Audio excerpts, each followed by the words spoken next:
I'm Aaron, I'm Alex. and we are two in the booth. Welcome in this week to our lively baseball banter as we look back on what took place in baseball this last weekend as we're recording this. The first day of April, spring is officially sprung in some parts of the country. First weekend of baseball in the books, more baseball to come, and all sorts of exciting things to discuss. I got to say right off the bat as we're diving in here, the sporadicness of the games through the opening day weekend was so weird. Yeah, game times are all over the place to start the season, it seems like. And it just means that, basically you've got 24 hours of baseball if you want it. And you could literally watch games beginning most days in the 2 o'clock hour and all the way till after midnight in the Eastern time zone. What a wonderful way to live life and possibly lose your job if you're gainfully employed. So, In the words of Louis Armstrong, what a wonderful world. what a wonderful world indeed. It struck me as odd that you would have teams playing on Thursday but not Friday, and then Saturday, Sunday. Or teams play Friday but not Sunday, but play Thursday, Friday. Yeah. It was real. It felt like a metered first weekend of the season. You're like, dude, what are you doing? Couple things, and this is just based off of perception. It's not based on facts. I don't know the facts. However, it felt like an inordinate number of teams were off on opening day. Yeah. And I feel like we've fallen a long ways because wasn't it like just a few years ago when we started doing this podcast, they were like, every team plays on opening day. And then like, I don't know, 8 teams are off on the Friday following opening day. And then it's like everyone's back in action kind of through either then they're off Saturday and then everybody plays Sunday. Unfortunately, the Tigers, for example, played Thursday, Friday, Saturday. We're off Sunday. A handful of teams were off opening day, played Friday, Saturday, Sunday. There was a couple teams that had there was one series that was a 4-game series through the weekend. So talk about just like easing into like usually they give you that day off right there at the jump, and instead it was like, no, you're going to play 4 games in a row. And there's one team in particular that I think basically, I can't remember. I was watching one broadcast and they said between like in the first 2 weeks they only have like 1 day off or something like that. So it just like, I don't know, maybe the schedulers got a little sloppy in this particular season. So This looks like something that maybe they had ChatGPT sort out for them rather than Claude AI. This podcast is not sponsored by either of them yet. ChatGPT makes no mistakes. So, as we're kind of thinking through the first weekend of baseball, scheduling irregularities was kind of a big thing. There was definitely some rust. You have some strong feelings on Paul Skeens. Well, he was bamboozled by some, bad errors in the field or whatever. No errors in the field, actually. It's not an error if you don't put a glove on the ball. O'Neal Cruz got the benefit of that. However, he is stumbling out of the gate, and he obviously had a crooked number in his first start. Didn't make it through an inning in his first start. He had a second start as we're recording, and he did make it through 5 innings, and he is in line for the win. However, his whip is still kind of a hot mess. He had 5 strikeouts, only went 77 pitches. That's probably in large part due to the fact he only made it 2/3 of an inning. And so you're seeing pitchers now in their second start going 90 pitches, kind of approaching 100 in some cases, and Skeens isn't up to that level yet. Nope. And so, jury's still out kind of what he's going to look like here, but he's a massive step forward because you could only go up after that first start against the Mets. The first start against the Mets was a disaster, and it's hard to watch. But yeah, Paul Skeens stumbled a little bit. We've got some other guys who are stumbling a little bit as well. I'm trying to track at bats as we speak here, but I've not stumbling out of the gate. Joey Weimer. Joey Weimer is a hero. He went something like 8 at-bats before he actually recorded an out or something like that. Yeah. And the Nationals have been kind of a pleasant surprise as the Phillies are finding out in real time. And Chase DeLauter, although Chase DeLauter, his Achilles heel, if you will, is he can't stay healthy. And sure enough, he left last night's game after he fouled a ball off the foot. And so... Did he literally do something to his Achilles heel? Well, if it wasn't the Achilles heel, it was his foot in some fashion, and all I know is he is now day to day, and so Yeesh, we'll yeesh. see what happens. I'm not surprised. It was his first at bat off Shohei Ohtani, and he's probably like, I'm good. I'm not quite cut out for this, and so I'm gonna just take the rest of the night off, and we'll see what happens. But he was, could be the new Royce Lewis. I will say, MVP of the weekend, and the first Shea Langoliers. Dude, stud. The A's have not won a lot of games out of the gate, but it's not because Shea Langoliers he's hitting a home run almost every game. And for a catcher, he's on a record pace right now. And so the problem is those home runs are solo home run. Doesn't get it done. But is there a chance? They're already kind of starting this rumor. Is he the little dumper of this season? Is he the new dumper? There's a new dumper in town, and it's Shea Langoliers. Move over, Dumper Cal 2.0. Yeah, the exactly. Dumper 2.0. Yeah. Your app update that won't let you use the app until you update it. Shea Langoliers may just be that. Absolutely. The other thing, and we're going to get to the elephant in the room here in just a second. Let's talk about the number of walk-offs over the weekend. I think it was Saturday. There were 5 walk-offs of all of the games that were slated. And I think we talked about this a little bit last year, the abolition of the traditional closer and the abolition of the traditional starting pitcher in favor of an arms race of just, calling you have a group of guys and basically you're just piecing it together. Well, that's all well and good until that plan falls apart and you have someone, that just is able to take your team to victory with a walk-off.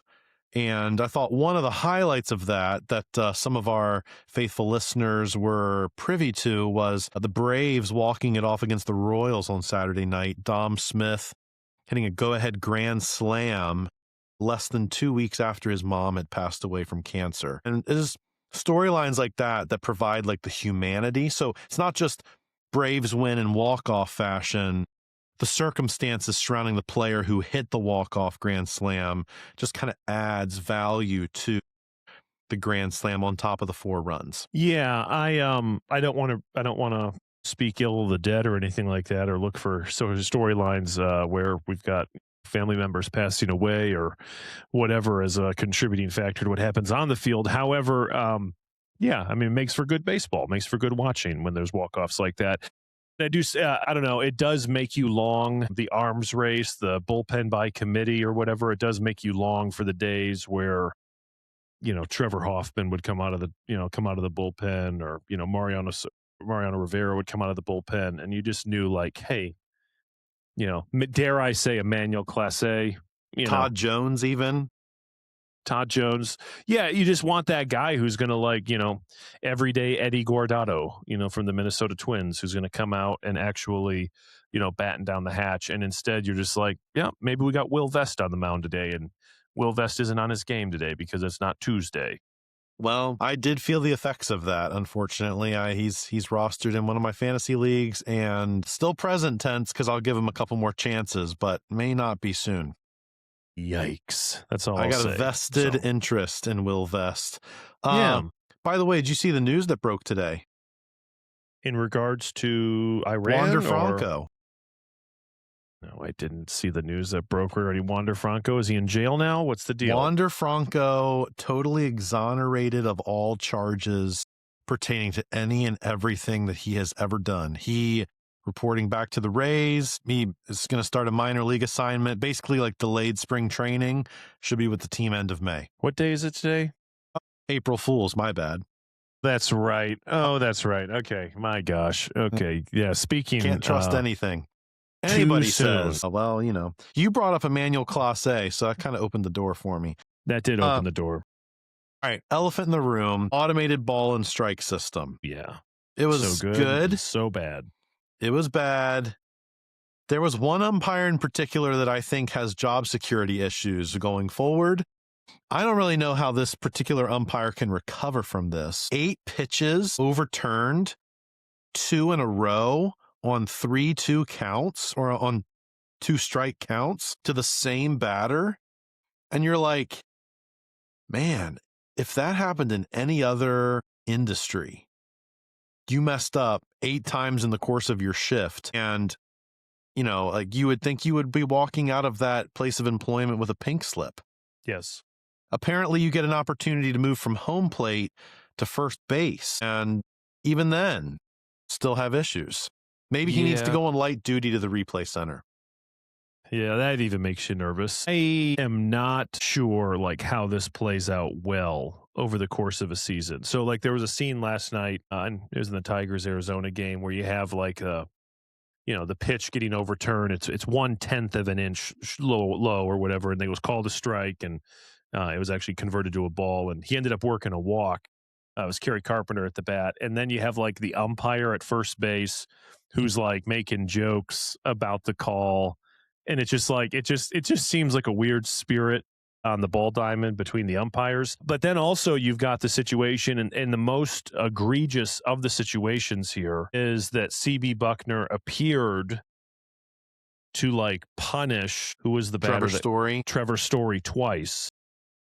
Not asking the first base umpire for help, and instead he's just ringing him up on check swings, and he does that twice during the game, and you're just like, I don't know, man. Like, it couldn't happen to a better person, a guy getting challenged 8 times. I mean, CB Buckner, I mean, there's a lot of people in the baseball world that are like, this is a long time coming with CB Buckner. This is why Angel Hernandez retired last year.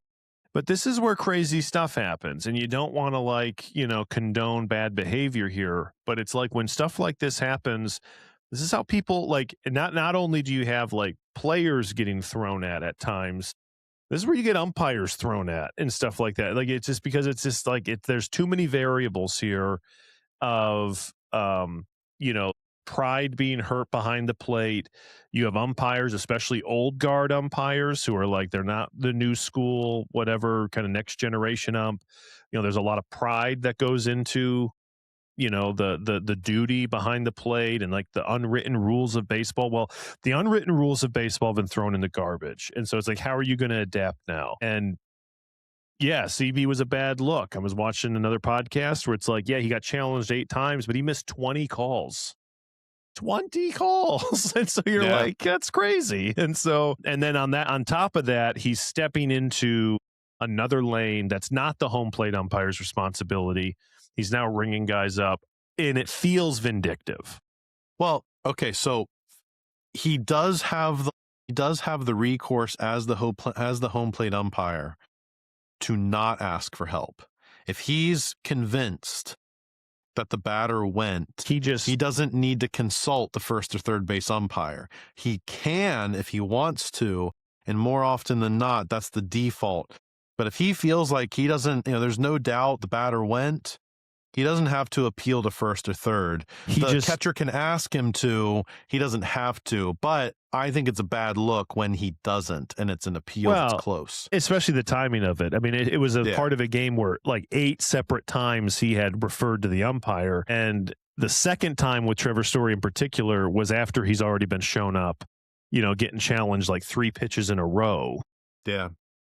And, it'll be interesting to know what the unwritten rule becomes in all of this, like what the expectations are. I've got a ton of thoughts just about some of the way the teams are handling automated balls and strikes. But yeah, that was probably the most egregious illustration of the weekend.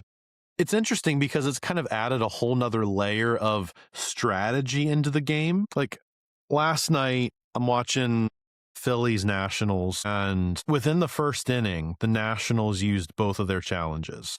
They challenged one from the catcher, and then a batter challenged a call. And by the end of the first inning, no more challenges.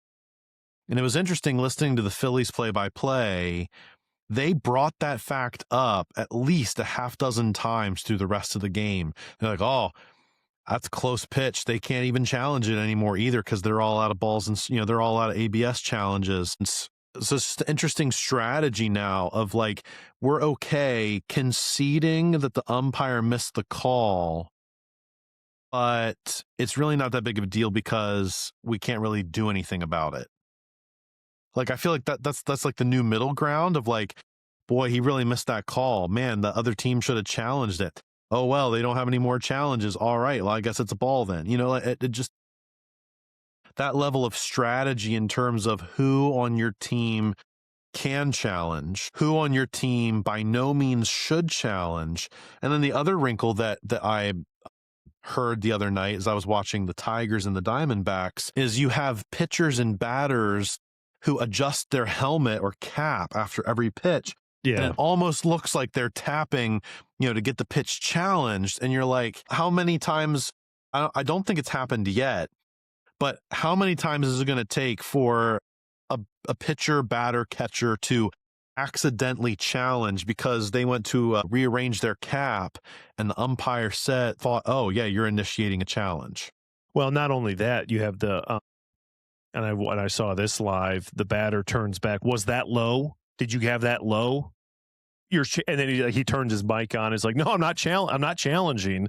I'm trying to just did you have that as low? Like, is that what, and so you have those little interactions now that are getting muddied. This is definitely a halfway house. I mean, there's no way the ABS system sticks under its present form.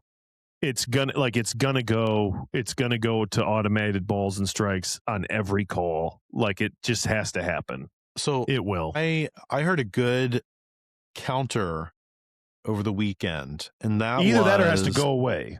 But keep going. So personally, I love the system. The implementation of the system has been so much better than the PitchCom or pitch clock. I haven't come across any bugs where the replay hasn't come through.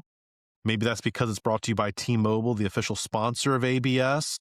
Maybe they're also the official sponsor of IBS. I think we need to do some investigation into that. But regardless, you've got good implementation. What I heard that I thought was valid was, should they increase the number of challenges that teams have from 2 to 3? And I think that has merit to it. I would be in favor of that, increasing it from 2 to 3. And that might give more freedom for batters and pitchers, because I feel like right now the stereotype is like, well, the person who has the best vantage point who could challenge the umpire's view would be the catcher. Second, the batter. Third, the pitcher. What about this though? Like, what about this where you say, so say you did this, say you gave them one per inning, you use it or you lose it. Okay. Where teams and you only get one. Like, you don't, if you get it right, you don't, you lose, you don't get the second one. It's just you get one per inning. So you strategically have to pick when you use it, 2 strike count, 3 ball count, whatever, like those big time, but understanding okay, it's 1 per inning. Next inning, you'll get 1. And it's like, you use it and it gives you you feel the pressure to use it, but use it at the right time. Like, okay. you don't just willy-nilly hey, ball 1, because here's the thing is that, and this is my biggest gripe, especially regarding my team. My team are the Tigers. You can't convince me that they knew that this change was coming. Like, I don't think the Tigers were prepared at all for the automated balls and strike system. Really? Managers, and I hate to put my prophet hat on here, managers will lose their job in the future based off of how they handle the automated balls and strike system and how they train their players to do it. I've seen this now. The Tigers have played 6 games. They've carried 2 challenges with them into the 9th inning in pretty much every game they've played. And what you have is guys who don't know how to read the strike zone. You have catchers that don't know, and the Tigers in particular, they don't know how to read the strike zone. So they're not challenging consequential balls and strikes. Yeah. And instead, what I've seen on more than one occasion now is you get down to the last strike of the game and you strike out looking. And so you just challenge it on a ball that was right down the middle. And you're like, that's not how you're supposed to use the challenge system. No. Well, we'll see. No, you just look like an idiot when that happens, Zach McKinstry. Wow, way to name names. So, again, we know that the vote to adopt ABS was not unanimous. And I'm pretty sure the Tigers are probably pretty much opposed to the ABS system because they don't know how it works. Like, you can't convince me that anybody in our system was using this system, because it just I don't know. It makes you question, like, how are people being prepped for this? And again, I think there's going to be a learning curve here, because I think you have some managers who are like, we don't want to show people up, and we want the egregious ones. The problem is the vast majority of umpires are not missing calls 3-4 inches off the plate. We're talking about those like less than 1 inch off the plate that are consequential calls. That's what we're talking about here. And so I just, like, you got to learn how to use the system, and you got to use it well. And I know it'll take time, but if it sticks, people will lose their jobs over this. Breaking news: Bryce Harper's hit a home run. I know. I lost my opening season parlay because I had him. Wow. I had him on 3-week watch, and it did happen in week 1 before the first week was out.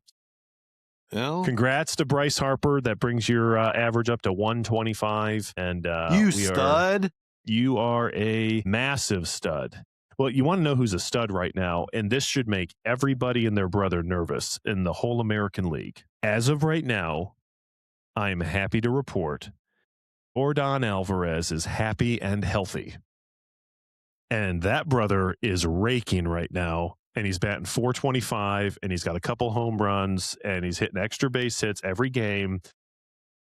If he can play a whole... You want to talk about a guy who's got the capability to challenge Judge in the American League.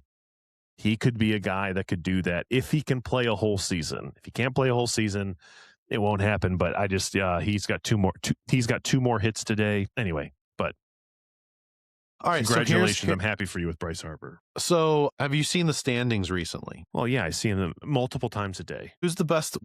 division is the best division in baseball right now? As we sit here right now, probably the American League. Yeah, no, it's the NL East. It is the NL East. It's the NL East. And the worst team right now, as much as this pains me to say it, the Phillies. I'm so excited you guys are going to be 3 games back here in about 1 inning. I'm so excited. So bad. So bad. Excited. Yeah, so, that's free. Breaking news on the wire. Like, this is just on the wire. Yeah? Las Still hot Vegas, off the wire? Las Vegas has reportedly told Rob Manfred to eat rocks and to take the Athletics back. We are not building a stadium. Keep them in Sacramento in perpetuity. That's hot off the wire. Off the wire. Las Vegas is like, we want no part of the Athletics. 1-5 to start the year. Nick Kurtz looks terrible. Shea Langoliers is only hitting solo home runs. They're already 3 games back. Luis Severino was good 10 years ago. They're like, we want no part of this team. And so Las Vegas is out. Sacramento minor league purgatory is in for the future of the Athletics. That's breaking news, just on the wire. So, all right. Well, you're welcome. April 1st knows no bounds. You heard it here. You heard it here first. According to my sources. Exactly. According to my sources, my unnamed sources. I heard a report through Bleacher Report that there's serious consideration for sending the White Sox to Greenland to play baseball from now on. For a team to stink as much as the White Sox have to this point in the season, they feel like it would be a good opportunity to colonize and integrate Greenland into the ethos of the American way by sending the White Sox over there to have all future home games played in Greenland. They're working on a stadium now. It's springtime over there. It's crazy, right? Because the first week is all about overreactions. And there's one team where you're like, I don't think it's an overreaction. I think the White Sox are as bad as they've ever been. And they might rival the last 2 years of just terribleness on the south side of Chicago. And like I said before we got on the podcast here, they did end up losing 10-0. which now that number's inflated. But right now, as of 2 series in, the White Sox are on pace to have a negative 800 run differential. That's not an overreaction, you're saying. Just how That's bad they not. are. That's who they truly are. So let's just do a quick comparison. Last year, the White Sox had a negative 95 win differential. At the end of the season? 2024, though, was their really bad year. They were negative 306. Eesh. They might rival that. I'm just gonna say it here. I think they might rival negative 306 on the win law on the run differential card. And so we shall see. But anyway, the White Sox Be are that just as it may. awful. One of the other takeaways that I had from opening weekend was, since when did mound visits get sponsors? Brought to you by. Seriously, I feel like every little thing now is sponsored or brought to you by, before you know it, the player timeouts at home plate are going to be brought to you by somebody.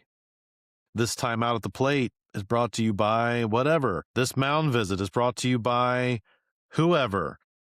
This call to the bullpen is brought to you by whichever. I feel like it's just we've gone from good, honest baseball to now everything being sponsored, right? Patches on jerseys, and you got all the players blinged up with all their stuff, and you have all the sponsorships, even ABS, right? ABS system brought to you by T-Mobile, the All-Star Game, all these other advertisements and things that are coming down the pike. I think a lucrative opportunity would be for CB Bucknor to go to Grainger and say, hey, would you be willing to sponsor me as the antagonist to Grainger, right? Grainger is the ones who get it done. And CB Bucknor could be brought to you by Grainger, the ones who get it done, even with CB Bucknor. Just a thought. Individual sponsorships, I think that might be a segment we need to pursue. Which umpires could be sponsored by which corporate sponsors? Mark Wegner, I think he could be sponsored by Pearl Vision. Pearl Vision will help you see crystal clear. A lot of opportunities. Maybe Dan Iasonia could be sponsored by a memory aid drug or something like that. You never know what opportunities might be available to umpires if they're willing to capitalize on some of their proclivities. I think lowly podcasts like ours, the unsponsored podcasts like ours, it's easy to, get disgusted with all the sponsorships, but, the sponsorships are just proof that it is possible. And just someday, just maybe we'll have a sponsorship here. And this podcast will be brought to you by the good people at Arby's, because when you know, you know. And we got the meats, we got the takes. Exactly. The meat sweats. The meat sweats. As we look ahead to this weekend, I'm sure there are some matchups that you have that you're taking a look at, no doubt. They can't be any worse.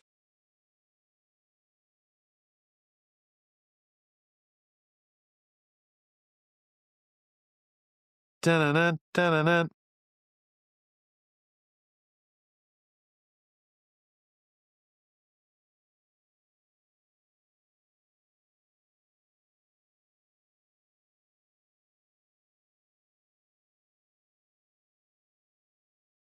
He has been pardoned, and the FBI, in a parallel story, has opened up an investigation into none other than Shohei Ohtani.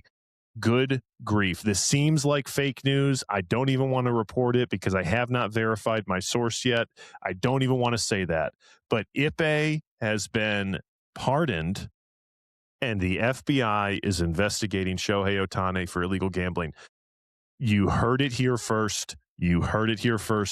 It can't be trusted. Let me verify my sources, but that's where we stand. I think Anderson Cooper is doing a story about this tonight on CNN. Definitely tune in and watch him as he talks about it. I felt like Peter Jennings right there is what I felt like. That was fantastic, though. And so that was Tom Brokaw, maybe? Man, just America's newsroom. All right. It's definitely not David Moyer. No. So we look ahead to this weekend. Okay, sorry. Let me zone back in here. All right, I got a scintillating matchup. The Dodgers come to Washington, D.C. Bring the Nationals right back down to earth. You're cruising, just, you're going places in your mind because you've, started out the season really well. Top 5 runs scored, pitching's looked pretty decent, and all of a sudden the Dodgers come to town, and what's going to happen there. The Dodgers are going to totally just let the Nationals run roughshod over them. I believe it. Stranger things have happened. Could be. Yeah, I like that matchup. Right now, you've got the battle of the 1 and 4s slated to begin Friday. Padres, Red Sox. Someone's got to win a game there. You got 2 series in particular where the good can get better and it could get a whole lot worse. You have the Astros going to the Little League Park in Sacramento, and the Astros could beat up on the Athletics. And, you start to now this is definitely not how we wanted to begin the season. In New York City, in the Bronx, you've got the Miami Marlins and the New York Yankees, folks. World Series preview is what people are saying right now. Series preview. The Miami Marlins have been crushing their opponents so far this year, who have been the Rockies and White Sox. Talk about a great feel-good beginning to the season. It's about to get real, folks. You go to New York City. Yeah, I mean, just you're gonna, I don't know. We'll see what happens, but that's an interesting matchup. And then poor White Sox, they're looking for a way to just not get the brains beat out of them. And would you guess the Toronto Blue Jays are in town? The Canadians come to town.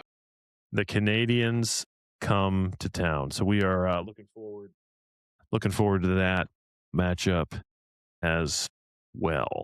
Yeah, there's a lot of good baseball to be had this weekend. Of note to not watch, Rays Twins.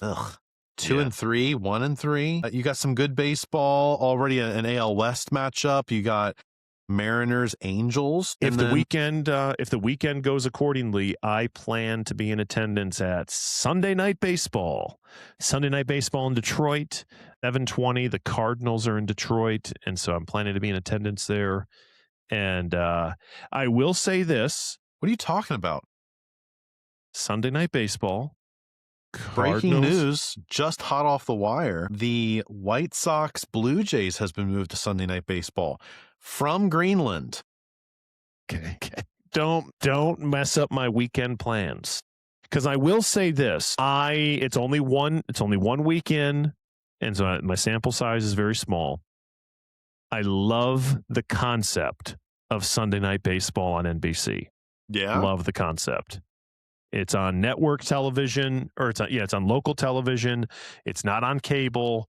You got Jason Benetti on the horn. You got personalities from the various teams that are playing on any given night.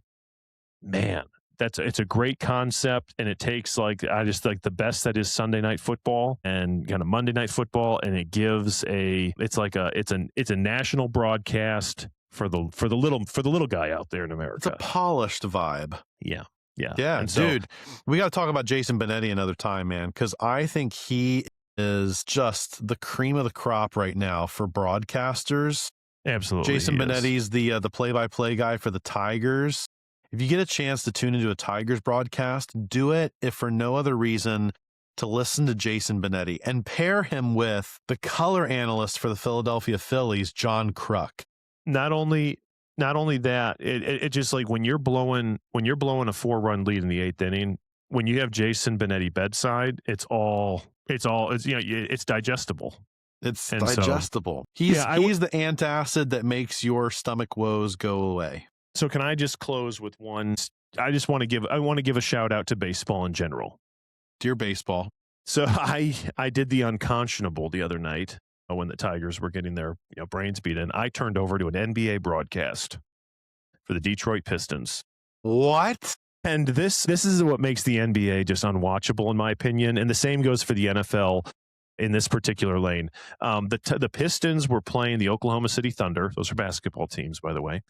And the foul count was terribly lopsided in favor of the Oklahoma City Thunder. The Pistons had a lot of fouls. The Thunder did not. And it came up in the game. They're like, well, we just don't know what to do because the Thunder have this reputation of like scratching and clawing, literally like slapping their opponents. And that's their reputation. And it's like, what do you expect the referees to do? And I'm like yelling in my living room. I expect them to do their job and to call fouls when they're actual fouls. The same goes for like the NFL. Cornerbacks, he has a reputation for grabbing and holding the wide receiver. Like, what do you expect him to do? Do you want him to call pass interference on every play?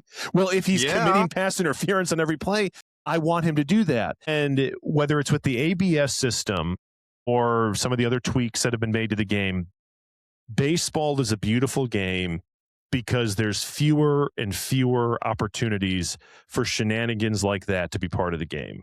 Yeah. You're going to go out there and you're either going to be better than your opponent or you're not. And there's no blaming like, well, the Twins just have this reputation of like, they just, they're scrappy and they just, they kind of scratch and claw. You either score more runs than your opponent or you don't. It's that simple. And I think the closest thing we had to that was umpires last year. Yeah, this guy tends to call, the low balls outside in the left-hand batter's box or, whatever. Like, and we've attempted to address that and fix that this year through ABS. Absolutely. So props to baseball. Good stuff. So I'm very, very excited about that. And I just want to give baseball its due. That's what makes it a beautiful game. Dear baseball, thank you. Exactly. Yeah. So anyway. Well, we're back next week. Until then, we're out of here.